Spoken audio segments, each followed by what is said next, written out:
How to fix cannot save files in File app on iPhone. Hello everyone, I am Bishaka and welcome to our channel. Now let's get right into the tutorial.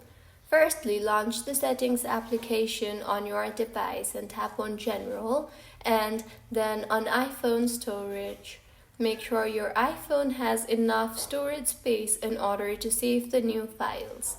You can also review your files, media, and apps and delete the unnecessary files and data.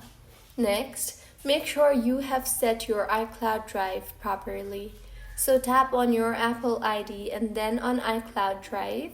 If your Files app is connected to iCloud Drive, then make sure you have set it up properly. Next, try to restart your device, as a simple restart can help you fix majority of minor issues on your iPhone.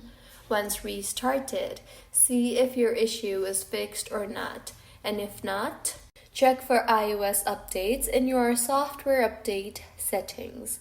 So, launch the Settings application on your device and tap on General and then on Software Update, and make sure your iPhone is updated to its latest version of iOS. The latest version is crucial in maintaining optimal performance. Also, in General itself, scroll down and tap on Transfer or Reset iPhone, and then on Reset and then on Reset All Settings.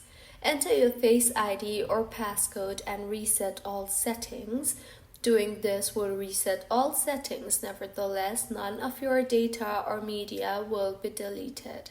So, this is how you can fix cannot save files in File app on iPhone. If you find this tutorial helpful, please like the video and do comment if you have any queries.